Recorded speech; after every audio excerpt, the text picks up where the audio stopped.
Hi listeners. Welcome back to Kokotjan channel. Learning English through stories. Now you're going to listen to an English short story. Then write in your comment.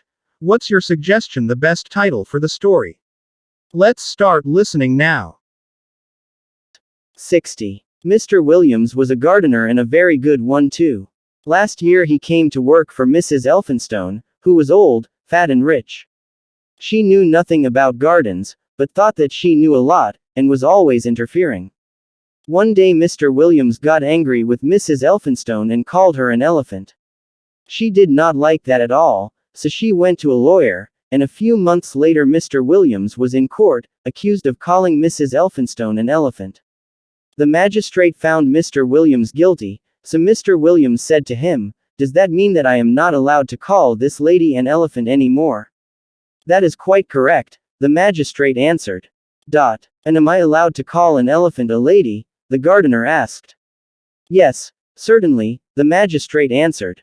Mr. Williams looked at Mrs. Elphinstone and said, "Goodbye, lady." Find out the best title for the story.